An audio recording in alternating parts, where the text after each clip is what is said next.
Hai, Assalamualaikum warahmatullahi wabarakatuh. Kembali lagi di Pantura, podcast Kawan Nusantara. Salam prestasi dan salam santun dari kami. Pak, ini ada satu informasi nih Pak, yang pingin kita tahu nih, yang Boleh. pingin sebenarnya tahu, dan mungkin kawan-kawan Nusantara yang lagi cari sekolah gitu ya, lagi mau berpikir di mana ya, sekolah di mana. Nah, kan karena kita lagi di Nusantara nih Pak, kita pingin tahu dong Pak, khususnya di SMA Nusantara, itu di tahun 2022 ini Pak ada program baru apa dari Nusantara? Jadi di SMA Nusantara Balikpapan tentu selain suasana yang baru, kondisi juga baru setelah pandemi, semoga hilang untuk selamanya. Amin. Selain itu ada yang namanya kurikulum baru. Oh, kurikulum baru ya Pak ya, berarti ini secara tahun 2022 diterbitkan kurikulum baru gitu ya Pak? Sebenarnya kurikulum ini lanjutan dari kurikulum darurat atau kurikulum prototipe yang sudah ada. Kemudian secara resmi oleh Mas Menteri Pak Nadiem Makarim meresmikan nama kurikulumnya yaitu Kurikulum Merdeka.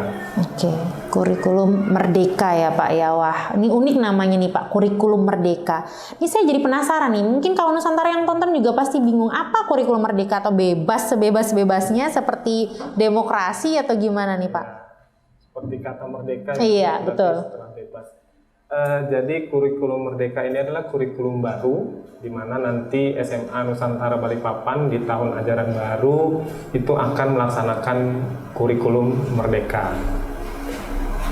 Cirinya adalah nanti yang pertama siswa baru di kelas 10 itu tidak ada lagi penjurusan IPA atau IPS. Tapi akan mendapatkan semua mata pelajaran. Nanti di kelas 11 baru mereka akan boleh memilih kelompok mata pelajaran. Oke, kelompok mata pelajaran. Berarti kalau dulu nih Pak ya, berpuluh-puluh tahun yang lalu, kelihatan banget saya tuanya ya jadinya ya. Dulu kan kita nih kelas 11 gitu, 10 kan dasar dulu pembelajaran semua. Nah, begitu kita kelas 11, kita beralih nih sesuai keinginan atau sesuai waktu itu standarisasi yang ada, apakah masuk IPA ataukah IPS gitu. Nah, tapi kalau di tahun untuk 2022 udah nggak ada lagi tuh pemilihan jurusan IPA atau IPS tadi. Ya, nanti udah diganti. Memang sebenarnya dulu juga pernah di kelas 2 kita baru bisa memilih. Dibilang sama juga sama, dibilang beda juga berbeda. Karena nanti di pemilihan jurusan itu bukan lagi jurusan MIPA atau IPS. Tapi dia kelompok mata pelajaran. Di mana nanti siswa itu bisa memilih mata pelajaran yang sesuai dengan minatnya.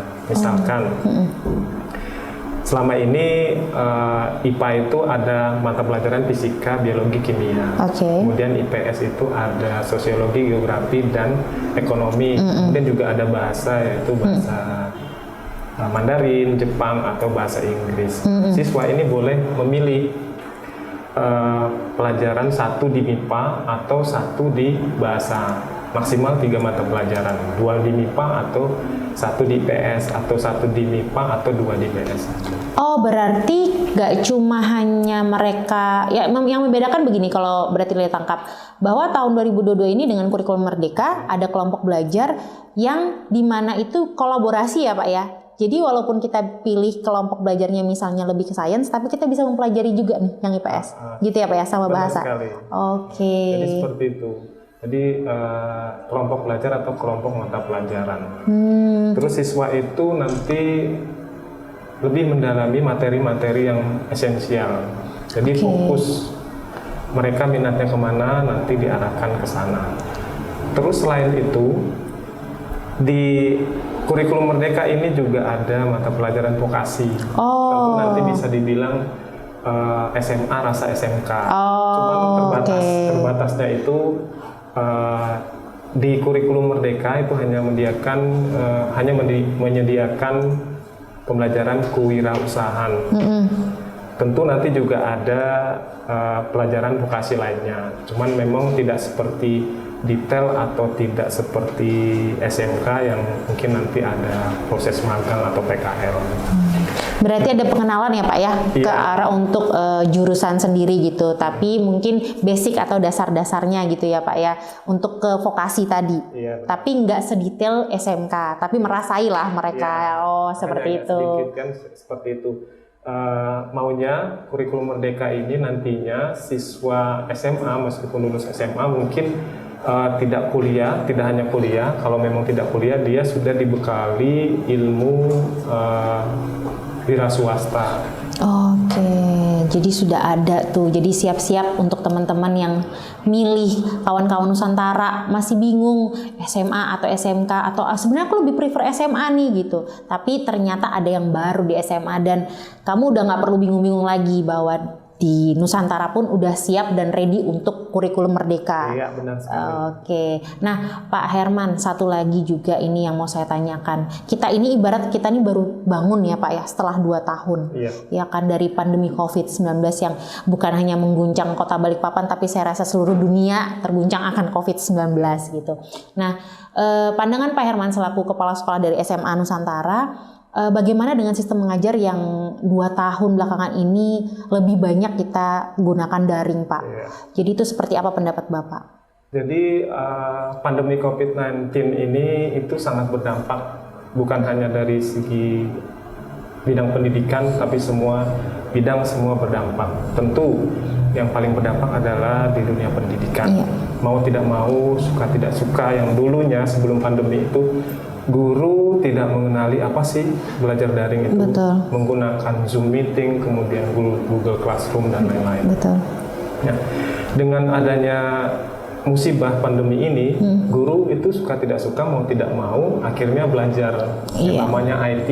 Yang dulunya tidak mengerti, sekarang sudah mengerti. Nah, ke depan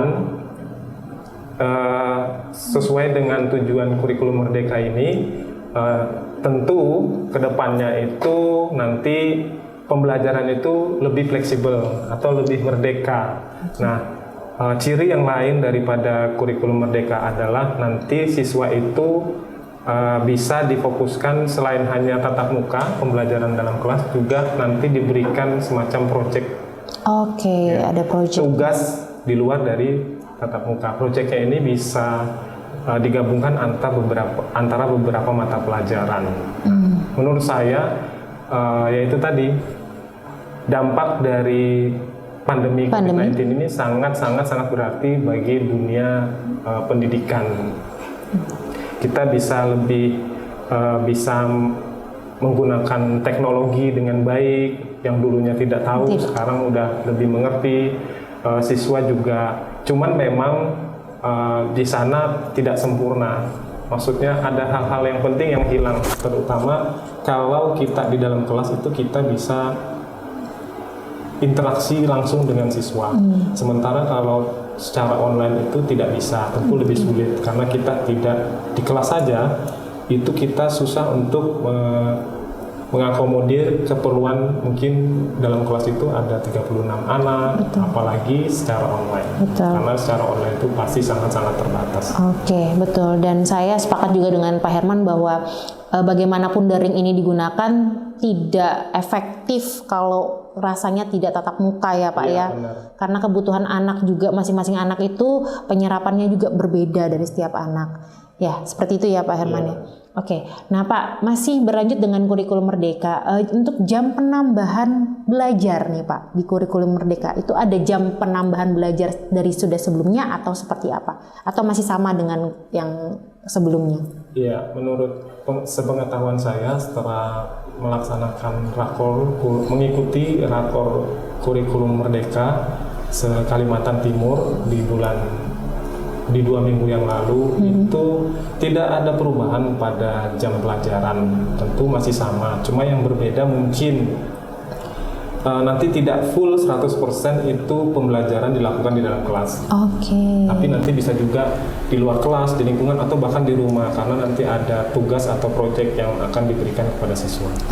Nah menarik Pak, untuk proyek mungkin berarti kedepannya SMA juga akan nggak kalah dong kayak SMK yang PKL terus berkunjung gitu. Nah atau visit. Nah, SMA itu nanti akan outbound juga nih kayaknya Pak ya, out class juga gitu. Fleksibel kan. Oke. Jadi kayaknya ke depan ini bakalan SMA juga menarik gitu ya untuk pembelajaran yang tadi bahwa ada pelajaran vokasi, ada proyeknya juga dan nggak 100% di kelas seperti itu ya Pak ya. Nah, terakhir nih Pak, sebelum kita tutup nih Pak Herman, harapan dan pada kesempatan kali ini yang mau disampaikan untuk Sekolah Nusantara nih. Ya, jadi gini, sebelum saya akan memberikan statement terakhir saya, bahwasanya kurikulum Merdeka ini adalah kurikulum yang lebih fleksibel, bukan bebas. Betul. Maksudnya bebas itu, fleksibel itu masih dalam aturan-aturan yang harus kita jalankan. Mungkin itu. Anak-anakku sekalian yang sedang menjalankan atau sedang duduk di kelas 9 SMP atau jenjang SMP, kalian jangan khawatir tidak bersekolah. Nanti saya akan memberikan semangat, semoga nanti kalian bisa lulus dengan nilai yang terbaik sehingga nanti bisa sekolah atau melanjutkan sekolah di SMA atau SMA di Balikpapan yang ingin kalian masuki. Tapi jangan khawatir, kalaupun nantinya tidak dapat melanjutkan sekolah di sekolah negeri atau sekolah pilihan kalian, dunia tidak kiamat. Betul, dunia tidak kiamat, di garis bawahi ya Pak ya. Kalian masih bisa bersekolah, tentu di SMA Nusantara Balikpapan. SMA Nusantara Balikpapan tentu SMA yang sudah lama, sudah 36 tahun ada di Balikpapan, kemudian namanya juga menjadi nama ibu kota, betul. IKN Nusantara. Kalian bisa melanjutkan di sekolah kami yaitu SMA Nusantara Balikpapan. Sekali lagi jangan khawatir tidak diterima di negeri atau tidak diterima di sekolah tempat lain, itu bukan berarti kalian tidak boleh bersekolah. Silakan kalian bergabung bersama kami untuk menjadi siswa SMA Nusantara Balikpapan di tahun ajaran baru yaitu tahun 2022-2023. Oke, tadi statement terakhir dari Bapak. Nah, teman-teman Nusantara juga pasti bertanya-tanya nih, kalau mau daftar Pak, caranya gimana? Ya, caranya kita ada platform Instagram, kemudian platform Facebook, kemudian juga platform yang lainnya. Silahkan kunjungi di smantra.bpn, itu platform IG kami. Kemudian di Facebook juga sama, smantra.bpn, itu kalian kunjungi. Caranya nanti kami akan segera informasikan di sana. Kemudian kita juga akan menginformasikan, kemudian mensosialisasikan sesegera mungkin. Cara mendaftarnya bisa lewat online, atau mungkin kalian penasaran dengan sekolah kami, kalian bisa datang ke sini. Kami juga menerima pendaftaran secara tatap muka. Oke, nah itu ya tadi ya kawan-kawan Nusantara, ada 2 yang bisa kalian pilih untuk daftar langsung di SMA Nusantara, yaitu melalui platformnya. Nanti penjelasannya akan ada di description box di bawah ini.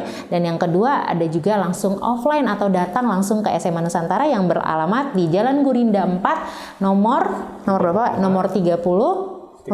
Nomor 34. Balikpapan Utara. Nah, itu dia.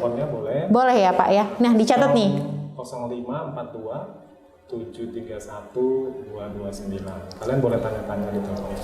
Oke, nah nanti kalau sudah atau setelah menonton video ini, kalian bisa juga mengecek description box di bawah ini. Itu ada semua tertera alamat, WhatsApp-nya juga ada Pak ya, dan platform yang tadi sudah disebutkan oleh Pak Herman.